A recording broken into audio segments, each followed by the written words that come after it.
All right, Indian economy on the eve of independence, यानी ये बात साल 1947 की शाम की है कि जिस दिन भारत आज़ाद हुआ उस दिन इंडियन इकोनॉमी की क्या कंडीशन थी। ठीक है, the British rule in India lasted for almost 2 centuries till 15th August 1947 when India got its independence. British rule Bharat के अंदर तकरीबन 200 साल तक रहा और आखिर में 15 अगस्त 47 को वो यहाँ से चले गए, कंटाल गए, चले गए। The focus of the economic policies pursued by the colonial government in India was to make our country a mere supplier of Britain's own flourishing industrial base. जब अंग्रेज़ भारत में थे उनकी इकोनॉमिक पॉलिसीज़ का फोकस क्या था कि सिर्फ इंडिया को रॉ मटेरियल का सप्लायर ही बना के रखना था। इंडिया को अपने आप में कभी भी एक फ्लरिशिंग मार्केट या इंडस्ट्रियल बेस बनाने की छूट नहीं देनी। पहले से ही पॉलिसी इस तरह बनाई गई कि यहाँ से सिर्फ रॉ मटेरियल जाता और वहाँ से सामान बन के आ जाता। यहाँ पर कुछ भी मैन्युफैक्चर होता नहीं था, होता था तो भी ना बराबर था, उस पर बहुत सारे रिस्ट्रिक्शंस थे और यही पॉलिसीज़ ब्रिटिशर्स की थी। उसी कारण से जब 15 अगस्त को वो यहाँ से जाते हैं उस दिन क्या परिस्थिति होती है कि देश का पूरा इकोनॉमिक सिस्टम टूटा हुआ है, उसको वापस से अब रिपेयर करने का टाइम था। ठीक है, उसको वापस से अब ज़ीरो से दोबारा शुरू करने का टाइम था। अब प्रॉब्लम्स क्या थी? तो there was low level of economic development under colonial rule. जाहिर सी बात है, वो यहाँ पे चुनी हुई सरकार तो थी नहीं, they came here to rule and loot, उन्होंने वो दोनों किया। तो इसी कारण से इंडिया का इकोनॉमिक डेवलपमेंट हमेशा लो लेवल का ही रहा। Indian economy grew at even less than 2% per annum during 1900 to 1950। साल 1900 से लेकर 1950 तक भारत की इकोनॉमी 2% भी ग्रो कर पाई नहीं थी। It was even less than that. The per capita outflow grow by 0.5% during 1900 to 1950। जो पर पर्सन प्रोडक्शन होता है, पर कैपिटा प्रोडक्शन जो होता है, वो भारत में साल 1900 से 1950 तक सिर्फ और सिर्फ 0.5 था, 1% भी पूरा नहीं था। अब क्या कारण थे, ऐसा क्यों था? The reasons were there was low agriculture performance and productivity due to zamindari system. Zamindari system क्या था कि जहाँ पे hundreds of acres of land was owned by one single person, वो ज़मींदार होता था, यानी सारी ज़मीनें उसकी थी और बाकी सारे लोग वहाँ पर बतौर लेबर काम करते थे। ज़मींदारी सिस्टम होने की वजह से एग्रीकल्चर का परफॉर्मेंस और प्रोडक्टिविटी दोनों कम रहे, क्योंकि सारा शहर वो खा लेता था। उससे पहले उसको टैक्स भरना पड़ता था और वो टैक्स यहाँ से निकालता था, तो एंड में जो खेत में एक्चुअल मजदूरी कर रहा है उसके हाथ में कुछ आता नहीं था। Then the pursuance of discriminatory tariff policy. जो टैक्सेशन पॉलिसी थी वो भी कैसी थी? डिस्क्रिमिनेटरी थी। इस एरिया में अलग सिस्टम है, उस एरिया में अलग सिस्टम है। अगर लेबर है तो इतना टैक्स चुकाएगा, ज़मींदार है इतना टैक्स चुकाएगा। पूरी की पूरी टैरिफ पॉलिसी डिस्क्रिमिनेटरी थी। टैक्सिंग पॉलिसी पूरी की पूरी भेदभाव से भरी थी। अगर इंडिया से कोई चीज़ एक्सपोर्ट करनी है, ब्रिटिश टाइम में डबल ड्यूटी लगता था और ब्रिटेन से अगर कुछ आना था तो ना के बराबर इम्पोर्ट ड्यूटी थी। यहाँ पे नुकसान हमें ही था, महंगा सामान भी हम खरीदते थे और सामान यहाँ से बेचना है तो उतना डबल टैक्स भरना पड़ता था। तीसरी चीज़, using agriculture merely as a cheap source of raw material without any investment infrastructure such as irrigation facility. Agriculture को केवल सिर्फ सोर्स ऑफ रॉ मटेरियल बना के छोड़ा गया था और वो भी कैसा? सस्ता, लेबर भी सस्ता, प्रोडक्शन भी सस्ता। एग्रीकल्चर के अंदर ना ब्रिटिश टाइम में, ना महाराजाओं ने, ना उस समय किसी व्यक्ति ने इन्वेस्टमेंट किया नहीं। इरिगेशन फैसिलिटीज़ हैं, क्वालिटी सीड्स हैं, ऐसा कुछ इस्तेमाल होता नहीं था, जो होगा उसी में से लूटो। चौथा, forced commercialisation of Indian agriculture, ज़बरदस्ती इंडियन एग्रीकल्चर को कॉमर्शलाइज किया गया, यानी हर चीज़ बनती थी बेचने के पर्पज़ से। आप कुछ उगा रहे हैं, आप कुछ कंज्यूम नहीं कर सकते उसमें, you have to sell everything, और बायर भी एक ही था, the British government itself. And soon forced cultivation of crash crop such as indigo and jute.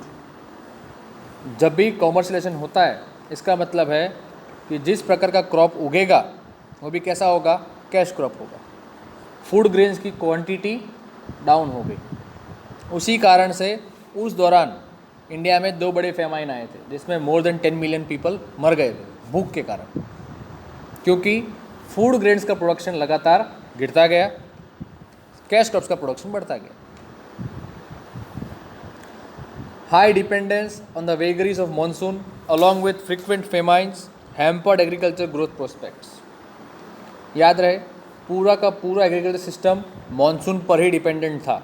बारिश होगी तो खेती होती, बारिश नहीं तो सूखा, ज़्यादा बारिश हो गई तो बाढ़, तो फेमाइन का चांसेस हमेशा रहता था, और उसी के कारण एग्रीकल्चर में जो भी ग्रोथ देखी जाती वो वहीं पे ख़त्म हो जाती थी।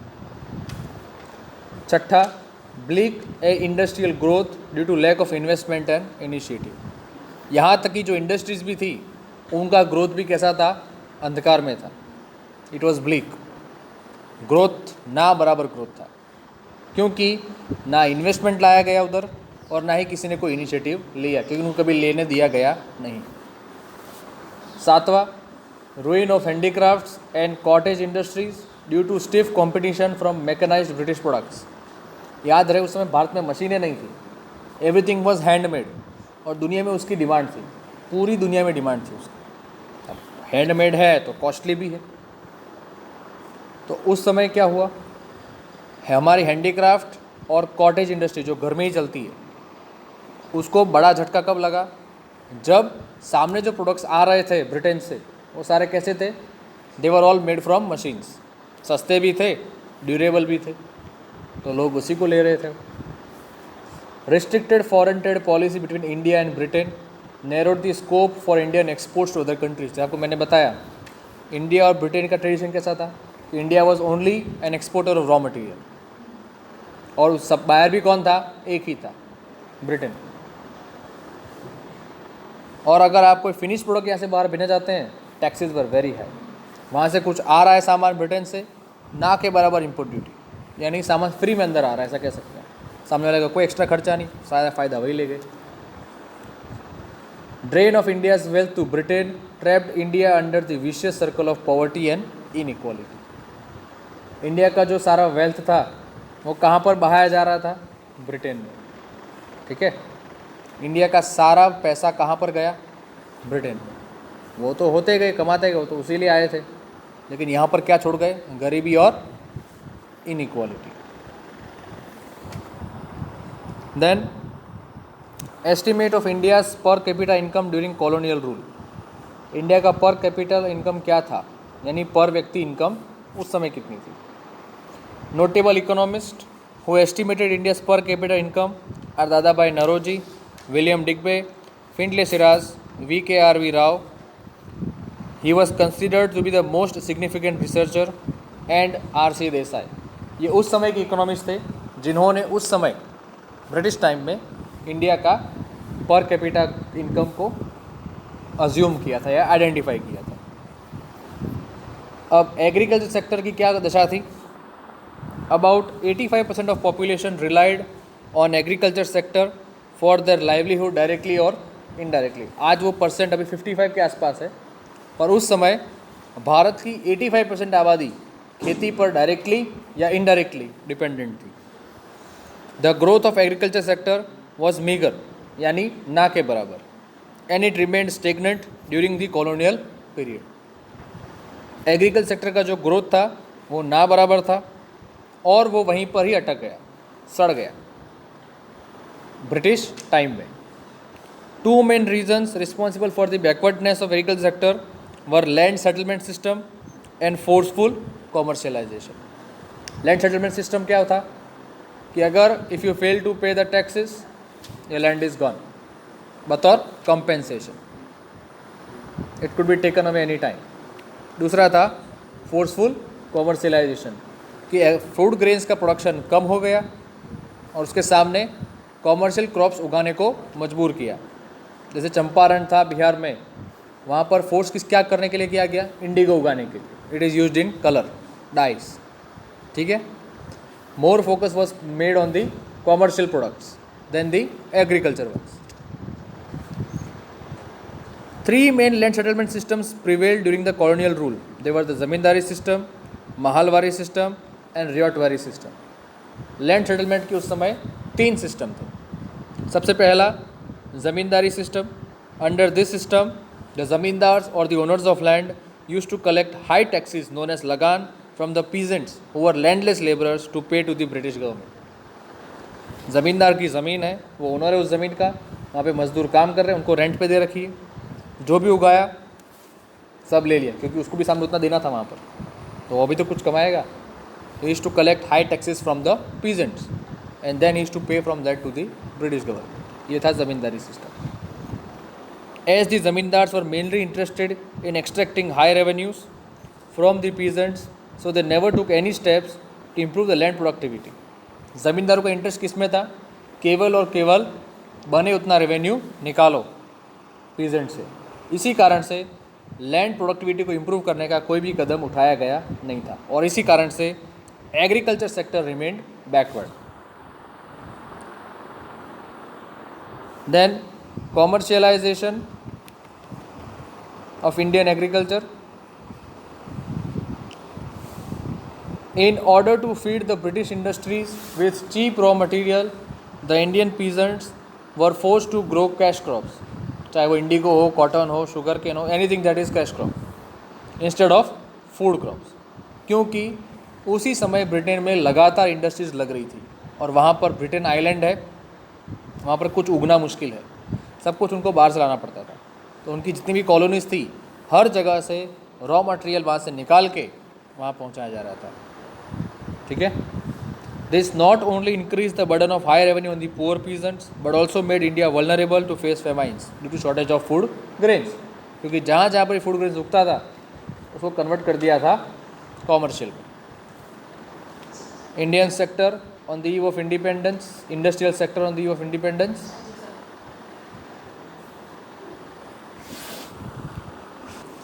सो industrial sector on the eve of independence. अब तक एक एक की बात की, अब इंडस्ट्री का हाल देख लेते हैं। The two fold motive of British rule behind the systematic deindustrialisation of India are. अब अंग्रेज़ों ने बड़े ही सोच समझ के सिस्टमेटिक ढंग से जो ऑलरेडी इंडस्ट्रियलाइज इंडिया था उसको तोड़ दिया, इंडस्ट्रीज़ को ख़त्म करते गए, क्योंकि आज नहीं तो कल इंडिया एक सुपर पावर बनना ही था, पर यह था कि देर से बनेगा, तब तक हम तो हैं। It is better to destabilise the country. तो दो चीज़ हुई, to make India a major supplier of cheap raw material to feed British growing industrial base. अब इंडिया को कैसे तोड़ सकते थे इंडस्ट्रियल तरीके से? उनको बनाने ही ना दो कुछ, सारा रॉ मटेरियल ले लो, क्या बनाएंगे? इंडस्ट्री बंद हो जाएगी यहाँ की। पहला चीज़ ये किया, और दूसरा जो किया, to develop India as a virgin market for British finish products. यहाँ पे कुछ नहीं बनेगा, ब्रिटिश में जो बन रहा है वो सारे फिनिश प्रोडक्ट्स को कहाँ खाली करना है? यहाँ पर लाओ और टोकरी खाली कर दो, यहाँ कुछ है ही नहीं, वो खरीदेंगे। The traditional handicraft industries were ruined under the British rule due to discriminatory tariff policy. हमने आगे देखा taxation policy. Now that imposed heavy tariffs on India's exports of handicraft products. Anything is to be get out of India for sale purpose, double the tax, while allowing free export of India's raw material to Britain. अगर यहाँ से कोई finish product जा रहा है, very high taxes. अगर सिर्फ raw material जा रहा है तो ना के बराबर टैक्स, और सामने free import of British products into India. और वहाँ से जो गुड्स आ रहे हैं ब्रिटेन से इंडिया में, वो कैसे आ रहे हैं? फ्री, बिना किसी टैक्स के, तो सस्ता ही पड़ेगा। यहाँ से अगर कुछ जा रहा है तो महंगा पड़ेगा, क्योंकि टैक्स ही इतना सारा है। दूसरा, the stiff competition from machine made products. अब Indian products were made hand made, most of them, ठीक है। British goods were all mechanised, shirt से लेके पैंट से लेके कुछ भी, everything was made through machines. That was comparatively cheaper, narrowed the domestic demand for Indian handicraft products. अब जाहिर सी बात है, कॉमन कस्टमर क्या सोचेगा, सस्ता होगा वही लेगा। और ऐसी चीज़ जो ज़्यादा, और मशीन वाली चीज़ जो ज़्यादा समय तक चलती थी, हैंडीक्राफ्ट की सिलाई निकल गई तो ख़त्म, वो तो मैं पूरा मशीन से बना हुआ था, वो लंबे समय तक चलता, ऑटोमेटिक उनका सेल ऊपर चला गया। Then emergence of new class consistently of zamindars in India encourage the demand for British products at the cost of domestic products। अब जो ज़मींदार थे उनको भी राजा की तरह ज़िंदगी जीने का शौक था, they too all get British products, suit वूट और ये सब, धोती वोती गया साइड में। इसी कारण क्या हुआ, हैंडीक्राफ्ट की डिमांड और कम हो गई, गुड्स मेड फ्रॉम हैंडीक्राफ्ट उनकी डिमांड और कम हो गई। Then the disappearance of princely state, उस समय जब राजा महाराजा थे तो हर राज्य में अपने ट्रेड को बढ़ाने के लिए वो कुछ ना कुछ कदम उठाते थे, लेकिन अब अंग्रेज़ की हर जगह हुकूमत थी तो प्रिंसली स्टेट सब कहीं पर थे नहीं, राज्यों के पास कोई पावर थी ही नहीं। Who used to protect and patronise Indian handicraft deteriorated the importance of Indian handicraft, क्योंकि अब वो राजा थे ही नहीं, वो चाहकर भी कुछ कर सकते नहीं थे।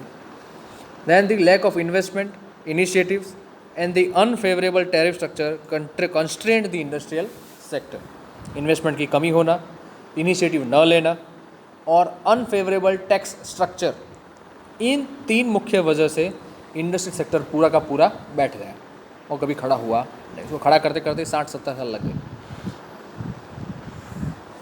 Now foreign trade under the British rule,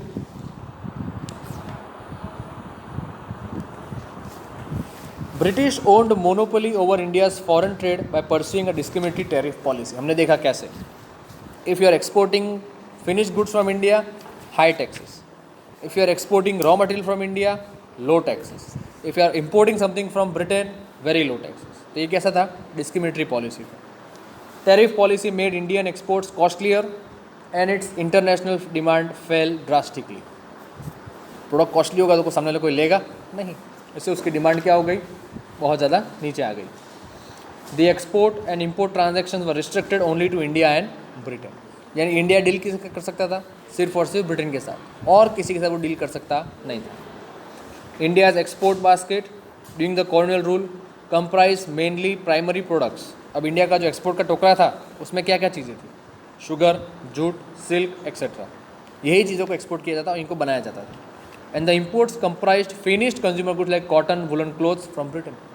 cotton भेजा, कॉटन क्लोथ्स आ गए, वूल भेजा, वुलन क्लोथ्स आ गए, सिल्क भेजा, सिल्क क्लोथ्स आ गए, शुगर, ये रॉ शुगर केन भेजा, शुगर की थैलियाँ, हम यहाँ कुछ बना सकते नहीं। The opening of the sues canal in Egypt further intensified the monopoly of the British over the India's foreign trade, क्योंकि उस समय स्यूज कैनाल ब्रिटेन के अंडर में था, तो उससे और इंडिया के सारे रास्ते बंद कर दिए गए, यहीं से जाना है यहीं से आना है, इसलिए उनका कंट्रोल था, तो वहाँ पर और कोई ट्रेड कर सकता नहीं था।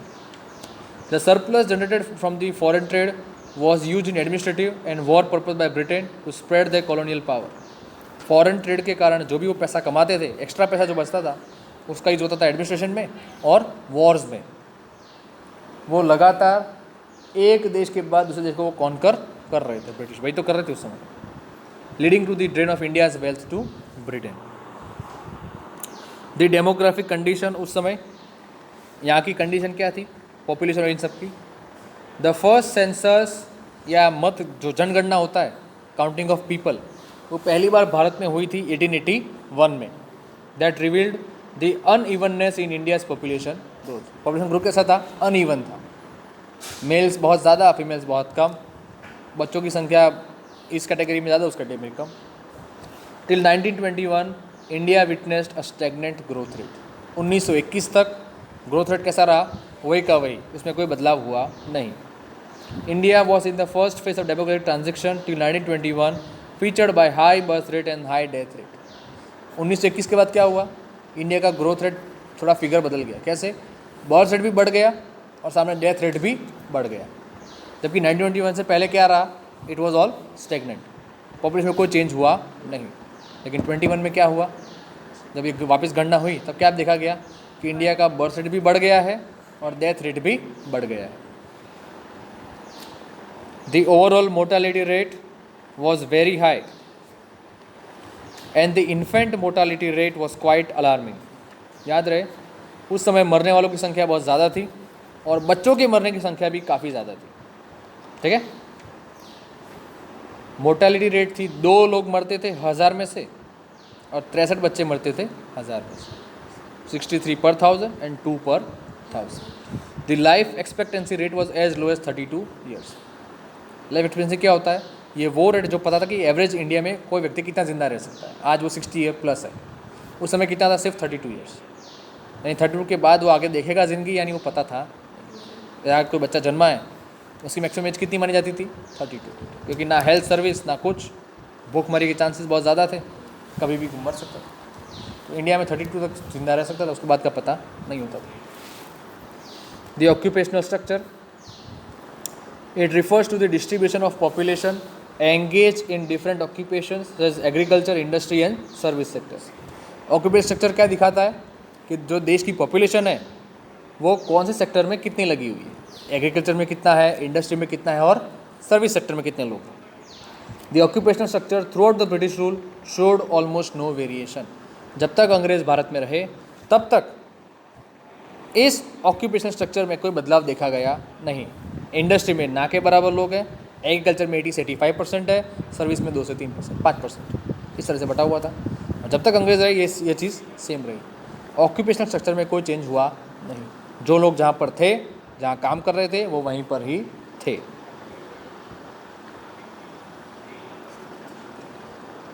Now agriculture was the main occupation and it engaged nearly 70 to 75% of the people. Manufacturing sector engaged 10%. Tertiary sector और service sector engaged 15 to 20% of India's workforce. States such as Tamil Nadu, Andhra Pradesh, Bombay अपना भी state था उस समय, experienced fall in the workforce engaged in the agriculture sector. Now people were moving towards industries. खेती सब कहाँ चले गए? बॉम्बे और सब बाद में फिर सेंटर बने. States such as Orissa, Rajasthan, Punjab experienced an increase in agriculture workforce. Rajasthan हो, ओडिशा हो, पंजाब हो, वहाँ पर क्या देखा गया कि लोग खेती में ज़्यादा आ गए. बॉम्बे और स्टेट्स में क्या हुआ? लोग खेती में कम हो गए. इंफ्रास्ट्रक्चर, अब जहाँ तक बात फैसिलिटीज़ की है, पोर्ट्स हैं, रोड्स हैं, इनकी क्या हालत थी? The bona fide motive of the infrastructure development by British India was limited to serve their own colonial administrative interest. अंग्रेज़ों को क्या था? उनका एक ही मेन मकसद था कि जो भी फैसिलिटी खड़ी कर रहे हैं वो उनके लिए कर रहे हैं. जैसे ट्रेन शुरू की थी TT7 में, वो किसके लिए की थी? To carry goods from the country to the ports. ठीक है, फिर वहाँ से शिप में ले जाना था. तो ये सारी फैसिलिटी खड़ी की गई थी उनके फ़ायदे के लिए, हमारे फ़ायदे के लिए नहीं. ठीक है. दूसरा, the sector such as transport and communication experienced infrastructural development. तो ये दो अंग्रेज़ों के काम की चीज़ थी. ट्रांसपोर्ट चाहिए, सामान ले जाने के लिए, लोग भेजने के लिए, और कम्युनिकेशन, टेलीग्राफ और पोस्ट ऑफिस को डेवलप किया गया. ये उनके फ़ायदे के लिए डेवलप किया. हमको लगता है हमारे लिए किया, नहीं, ऐसा नहीं था, वो उनके फ़ायदे के लिए किया गया. Roads and railways were developed to facilitate transportation of raw material and intensify the British colonial welfare. Roads और रेलवे दोनों को डेवलप किया गया. क्यों किया गया? To facilitate the transportation of British goods and the raw material and the people, और उनके खुद के बेनिफिट के लिए. Ports were develop to make the export to Britain and import from Britain possible. Ports क्यों बनाए गए? ब्रिटेन से सामान आ सके, यहाँ से सामान जा सके. Post and telegraph were develop to enhance the efficiency and effectiveness of British government. British government को और मजबूत बनाने के लिए, सशक्त बनाने के लिए और ताकतवर बनाने के लिए पोस्ट और टेलीग्राफ दोनों को डेवलप किया गया था. कम्युनिकेशन में गैप ना हो, इसीलिए कब कहाँ बवाल हो जाए पता नहीं चलता नहीं था उनको, इसलिए पोस्ट और टेलीग्राफ को डेवलप किया गया. अब इतनी सारी नेगेटिव बातें तो है ही, लेकिन उसके कुछ पॉजिटिव कॉन्ट्रीब्यूशंस भी रहे. ब्रिटिश ने अपने लिए बनाई वो चीज़, लेकिन उसका फ़ायदा घुमा फिरा के हमें भी मिला. The introduction of railways opened up the cultural and geographical barriers and facilitated the commercialisation of Indian agriculture. हुआ क्या? जैसे ही रेलवे इंट्रोड्यूस किया गया तो यहाँ से वहाँ लोगों का मूवमेंट शुरू हुआ. वरना अगर कोई व्यक्ति झारखंड में रहता है और उसको जम्मू कश्मीर जाना हो तो कब पहुँचेगा? वो जाएगा ही नहीं, पहली बात तो, कौन जाए, छोड़ो. लेकिन ट्रेन की मदद से लोग यहाँ से वहाँ जाते थे, काम की तलाश में जाते थे. इससे क्या हुआ? सारे कल्चर कैसे होने लग गए? अब मिक्स होने लग गए. A South Indian residing in Uttar Pradesh, तो he will bring his culture there. A north Indian residing in Tamil Nadu will bring his culture too. इससे क्या होता है, कल्चर का मिक्सचर शुरू होता है, और जो जोग्राफिकल बैरियर्स थे, रुकावटें थी, वो सारी हट गई। यानी now a person could travel from one place to another आराम से, विदाउट एनी स्टॉपेज और बैरियर। और हुआ क्या, एग्रीकल्चर को क्या किया गया, कॉमर्शलाइज किया गया, यानी उससे पैसा कमा सकते थे, सिखाया गया। भले वो ले गए पर सिखा के गए। दूसरा, the introduction of commercialisation of Indian agriculture transform the nature of Indian agriculture from subsistence to market oriented. Subsistence farming क्या होता है कि किसान उतना ही उगाता है जिसको उतने परिवार की ज़रूरत हो, कुछ भी एक्स्ट्रा उगाता नहीं है। लेकिन अब ये कैसा हो गया था, it was more market oriented, कि वो इतना उगा रहा है उसका तो हो ही रहा है काम, लेकिन साथ में वो बचा हुआ बेच भी रहा और कमा भी रहा है। ये आज का कॉन्सेप्ट, उस समय अंग्रेज कमा देते, लेकिन सिखा गए कि you can move agriculture from subsistence to market oriented, you can even sell it directly. तीसरा, introduction of free trade of to India was on the same track as that of the globalisation concept prevailing today. आज भी दुनिया में क्या concept है, free trade, कि सामान का मूवमेंट, लोगों का मूवमेंट आसानी से पूरी दुनिया में हो बिना किसी रुकावट के। और ये कॉन्सेप्ट अंग्रेज उस समय ले आए भारत में, नुकसान हमें ही हुआ उस समय, क्योंकि ट्रेडिंग पार्टनर एक ही था, ब्रिटेन खुद। आज कितने सारे। British developed infrastructure such as telegram, postal service and canals like the Ganges canal. अंग्रेज़ों ने टेलीग्राफ सिस्टम खड़ा किया, पोस्ट सिस्टम खड़ा किया और कैनाल्स को भी बनाया ताकि मूवमेंट ऑफ गुड्स वहाँ से भी हो सके, ठीक है, इरिगेशन को पानी वहाँ से भी मिल सके। The colonial rule promoted western culture in India.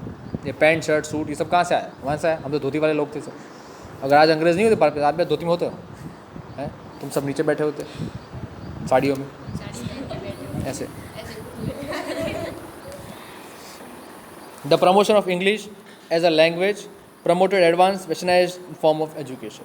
English को क्या माना गया, एडवांस वेस्टर्नाइज्ड एजुकेशन। इंग्लिश आता है सब बात, आज ऐसा ही है, इंग्लिश नहीं तुम चल नहीं सकते, वैसा हो गया।